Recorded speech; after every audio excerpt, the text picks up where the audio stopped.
How's it going, guys, and welcome back to the channel. Before we get into this video, I did want to say a couple things. I love cars, love BMWs, and I would like a second vehicle at some point, but just with college and just, well, the economy, quite frankly, I don't know if buying a second vehicle is smart, but I'm very interested in the BMW Z3s, there's one just down the road from the apartment complex that I've driven past several times now, and I was like, you know, I wonder if I can go and test drive it. So I went there this morning and I asked him, and well, I went and test drove it. So that's what you're going to see pretty much in this video. Nothing driving, but just walk around of it, talk about it a little bit. But I'm going to go ahead and grab the card. This is the actual, I doubt it's going to focus on it. Oh wow, it did. I don't know if you can see that correctly. But Car Care Center, thank you guys very much for letting me test drive not only the Z3 and a Porsche Boxster. So go ahead and jump over to that video. What is going on, you pheasants? And well, there's a BMW Z3 in front of me right now. It's a 97 1.9 liter 4-cylinder, and well, I really like these little vehicles, and there's one just down the road from me at a car dealership, and I wanted to make sure that I fit in them and that it's actually a decent vehicle. Make sure my head doesn't like stick out from the roof, and make sure my head doesn't hit the little top, but it doesn't. But I just drove it, I don't know, a couple miles to the park over here, and oh, it's fun. It's very fun. It's got some quirks.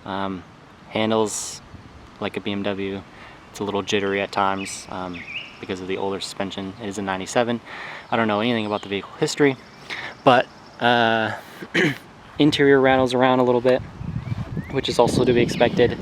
I did accidentally, well, I don't know if it wasn't my fault, but the window switch fell through its hole when I tried to roll the windows down. But it is really fun to drive. Shockingly fun. I just noticed a dent. It has a dent right here, and then a couple right in that door.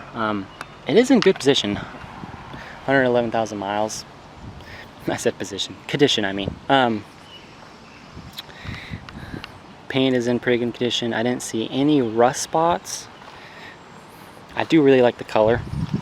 There is one little nick right here on the door, and then the mirrors have, if it'll focus, they've got some crud on it, but that looks like it is all metal fabricated, so rust is common on these, in the doors and the door sill, as well as gas cap. They love to have rust right here, as well as in the trunk, which I have not been able to open the trunk. I think I need to unlock it. But the paint is in pretty good condition. It is red, so it does hide quite a bit of defects and stuff. The 1.9 is a little gutless compared to the diesel. I would love to find the inline 6 version of this vehicle. They made a couple different variants of the inline 6. They did a 2.5, a 2.8, and 3.0. I would love to find the 3.0, but those are newer and a little bit more expensive. I'll go ahead and... Interior wise, it is pretty clean.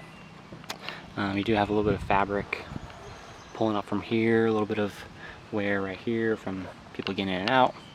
It does look like everything works. I haven't checked it. I don't know if the AC works. It's pretty, the seats are base. There's a little bit better version of them. They do have some wear on them. It is a tan top, which I'll lift up a little bit. It is, I think it is completely manual, but the top is brand new according to them. It is great condition. I do like the color. It's easy to install and put away.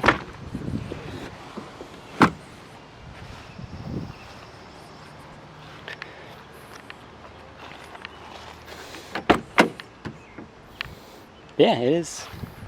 It's a clean vehicle for sure.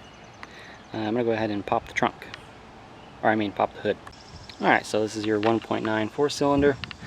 You know, I don't know a lot about them, to be honest. I do see a little bit of oil seepage there, which looks like it's coming from valve cover gasket. That's pretty common. Looks like it's pretty easy to get at.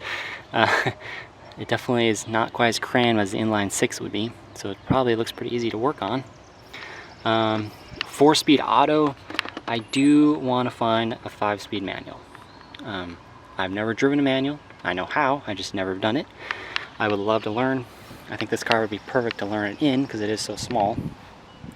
Driving here, I just absolutely loved the visibility of it. You look, you know, you check behind you and you just see everything. I do really like how low you sit to the ground. You can see the grass, the road, just boom, right there next to you. I love that. I think these 1.9s made 140 horsepower.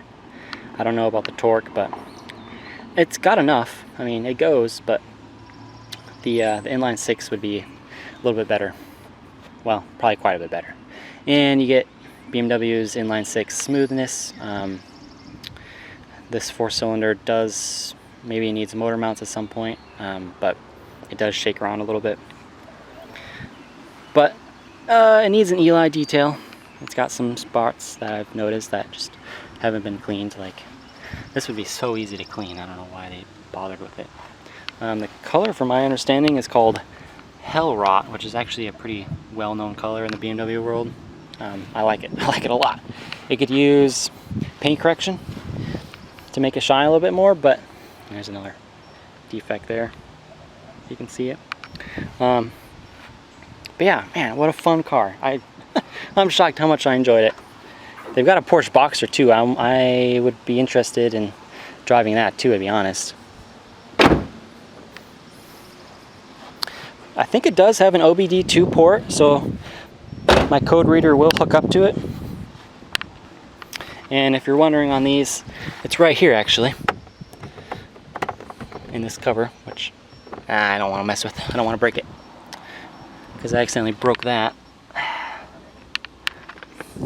Kind of sucks. Just didn't, I think its clip's broken or something, but oh well. Yeah, I mean, it's a 97 BMW. Like, if you're familiar with any of these, there's not a lot to talk about, but you do have a little console in here. You can put papers. It creaks a lot. I would have to, I don't know, put some kind of sound editing in it or something. It does have a glove box.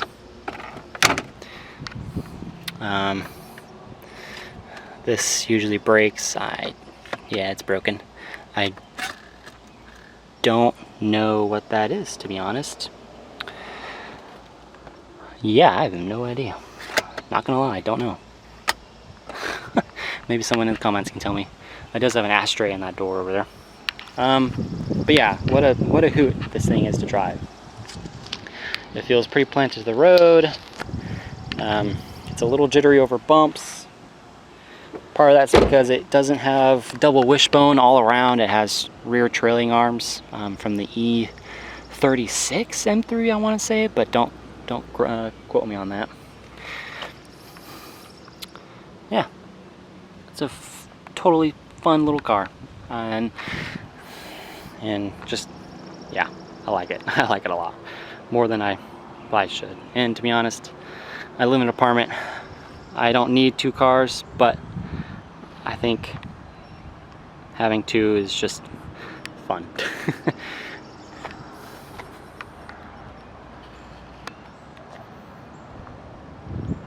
So, well, I hope you enjoyed this walk around, and for me this was a very cool experience. I'm glad I went out and asked and see if I could test drive it,